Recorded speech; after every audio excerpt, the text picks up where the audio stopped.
Now see we will start the numerical problems. देखो अभी numerical problems कैसे हैं, इसमें आप लोगों का इंग्लिश अच्छा होना चाहिए।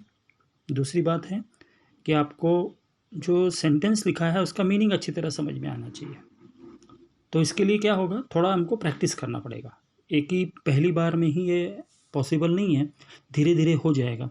अभी ये पहली मतलब ये क्या है, 2-3 प्रॉब्लम करने से नहीं, 10-12 प्रॉब्लम्स हम करने के बाद बार बार प्रैक्टिस करोगे तब जाके ये प्रॉब्लम्स कैसे करना है इसका आइडिया आप लोगों को आ जाएगा। तो न्यूमेरिकल प्रॉब्लम्स करते समय में क्या करना है, सबसे पहले लाइन टू लाइन पढ़ना है। पहले एक लाइन पढ़ लो, उसको समझ लो, और उसके बाद वो लाइन समझने के बाद उसके अंदर क्या गिवन कंटेंट है वो लिख लो। Given contents first of all you have to write. Okay, given content मतलब क्या रहेगा, क्या दिया गया है उस लाइन के अंदर, क्या मीनिंग निकलता है वो लिख लेना है। मतलब इन शॉर्ट पूरा क्वेश्चन पढ़ लो, पहले लाइन सेंटेंस बाय सेंटेंस पढ़ो, उसके बाद सेंटेंस पढ़ने के बाद पूरा का पूरा क्वेश्चन में क्या बोलता है, क्या दिया गया है, कौन से क्वांटिटीज़ दिए हैं, कौन से नहीं दिए गए हैं, ये अंडरस्टैंड कर लेना है।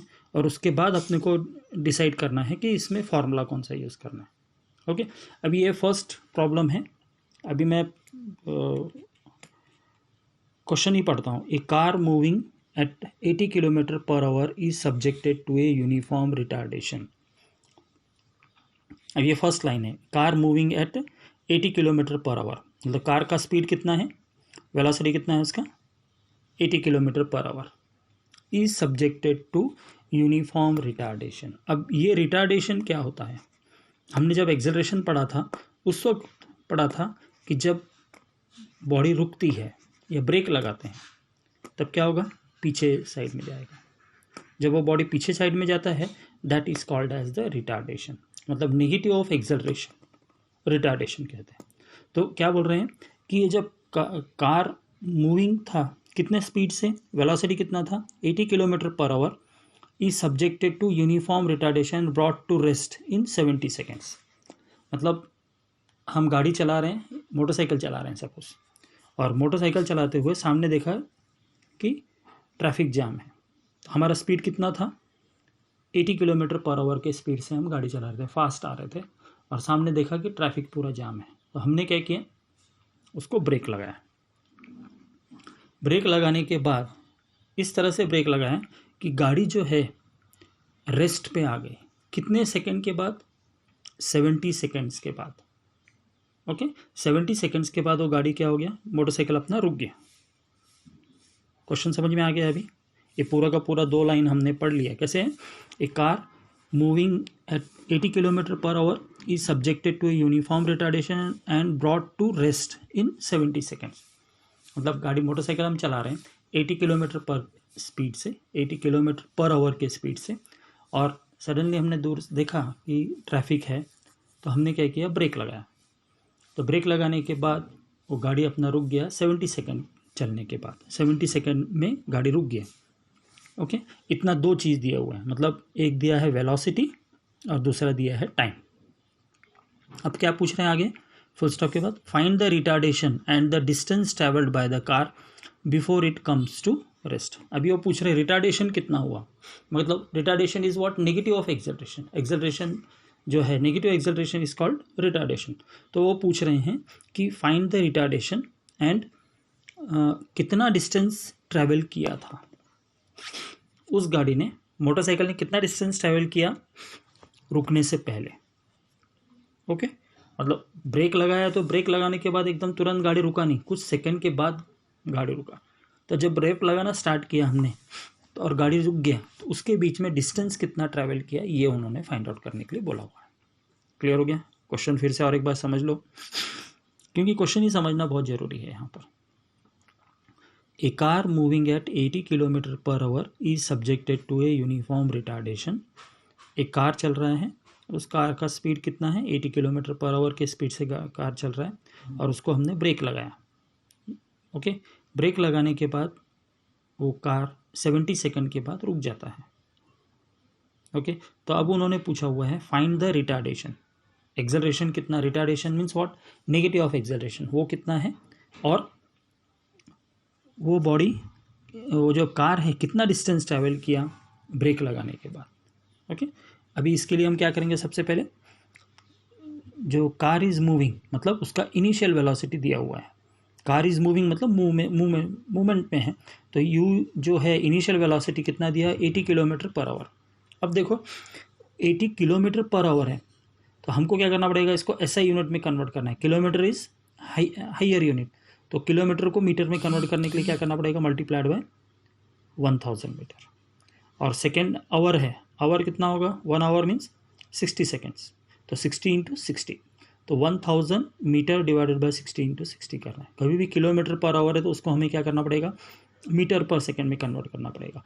तो 80 इंटू 1000 डिवाइडेड बाय 60 इंटू 60। अब ये 2 जीरोस कैंसिल हो गए, इधर 10 बचा, इधर 6 बचा, इधर 6 बचा, तो 2 5 जा 2 3 जा, फिर 2 40 जा 2 3 जा, अभी 20 into 5 40 into 5 200, 3 into 3 9, so 200 divided by 9। तो 200 डिवाइडेड बाय 9 करेंगे, कैलकुलेटर अलाउड है, 22.22 मीटर पर सेकेंड। अब देखो यहाँ पर अब एक चीज़ मैं तुमको बताना चाहता हूँ, ये जो कैलकुलेटर है हम थियरी एग्ज़ाम के लिए कैलकुलेटर यूज़ कर सकते हैं, मगर जब हम नीट का एग्ज़ाम देने के लिए जाते हैं या सीईटी का एग्ज़ाम देने जाते हैं तो वहाँ पर कैलकुलेटर अलाउड नहीं है। तो मेरा आप लोगों सबको सजेशन यही रहेगा, जितना हो सके उतना विदाउट कैलकुलेटर कैलकुलेशन करने का कोशिश करना है अभी से। फर्स्ट ईयर से ही अगर आपको आदत लग गया, 200 बाय 9 है तो कैलकुलेटर यूज़ मत करो, उसको डिवाइड करो, 200 को 9 से डिवाइड करो, जैसा हमने 9 10 तक हम करते आ रहे हैं। वो क्यों कर रहे हैं, क्योंकि नीट के एग्ज़ाम के लिए या सीईटी के एग्ज़ाम के लिए कैलकुलेटर अलाउड नहीं है। तो हम क्या करना है, 200 को डिवाइडेड बाय 9 करना है यूजिंग मैथमेटिकल कॉन्सेप्ट। मैथमेटिक्स आपका स्ट्रांग रहना चाहिए। डिवाइड करने के बाद कितना है, 22.22 मीटर पर सेकेंड। तो ये जो था ये वेलोसिटी है, इनिशियल वेलोसिटी यू है। अभी फाइनल वेलोसिटी कितना है, 0। टाइम कितना दिया है, 70 सेकेंड। हमें क्या निकालना है, एक्सेलरेशन निकालना है और डिस्टेंस निकालना है। अब देखो टी दिया हुआ है, यू दिया हुआ है, और वी कितना है अपने को मालूम है, वी मतलब कार रुक गया मतलब फाइनल वेलोसिटी क्या हो जाएगा, 0। तो इक्वेशन क्या आ जाएगा, v is equal to u plus a t. V का वैल्यू कितना है, 0। यू का वैल्यू अभी हमने मीटर पर सेकेंड में निकाल लिया, 22.22 प्लस ए टी। ओके, ए कितना है हमको निकालना है, टी कितना है, टाइम इज 70 सेकेंड्स। अब क्या करेंगे, ये 0 है, 22.22 प्लस 70 है, इसको हम सेकेंड साइड भेजेंगे, माइनस 22.22 इज इक्वल टू 70 है। तो ए का वैल्यू कितना आ जाएगा, -22.22 डिवाइडेड बाय 70। इसको अभी डिवाइड करेंगे तो कितना आ जाएगा, -0.3174 metre per second, second square, second velocity है ना। तो ये क्या आ गया अपने पास, ए है, this is acceleration, so metre per second square. So a is, अभी हम देखेंगे कि ऑटोमेटिकली इसमें नेगेटिव साइन आया हुआ, तो negative sign is what, retardation. तो retardation a is equal to कितना आ गया, 0.3174 मीटर पर सेकेंड स्क्वायर। तो ये फर्स्ट पार्ट खत्म हो गया। सेकेंड पार्ट में क्या है, डिस्टेंस ट्रैवल्ड। अभी हमको हमारे पास equation s is equal to u t plus half a t square. Okay, तो इसमें वैल्यू पुट कर दो, यू का वैल्यू हमको मालूम है, टी मालूम है, ए भी हमने कैलकुलेट कर लिया है। ए क्या आएगा, माइनस ऑफ 0.3, टी का स्क्वायर मतलब 70 का स्क्वायर। तो वैल्यू सब पुट कर देना है, 22.22 इंटू 70 इतना आएगा, माइनस, ये माइनस क्यों आया, क्योंकि रिटार्डेशन है ए, माइनस इधर आ जाएगा, तो 0.37 डिवाइडेड बाई 2, तो इतना आता है, मल्टीप्लाइड बाय 70 स्क्वायर मतलब 4900। वैल्यू पुट करेंगे तो कितना आ जाएगा, डिस्टेंस 778.75 मीटर। इतना डिस्टेंस ट्रैवल करेगा रिटार्ड, इसके लिए ब्रेक लगाने के बाद इतना मीटर तक जाएगा। ओके, तो ये है अपना फर्स्ट प्रॉब्लम। ओके, अभी सेकेंड वीडियो में, नेक्स्ट वीडियो में और एक प्रॉब्लम देख लेंगे। तो ये समझ में आ गया प्रॉब्लम, ये मैं इसका PDF फाइल भेज रहा हूँ, तो इसको फिर से देख के प्रॉब्लम्स अच्छी तरह से समझ लो और लिख लो इसको। ओके।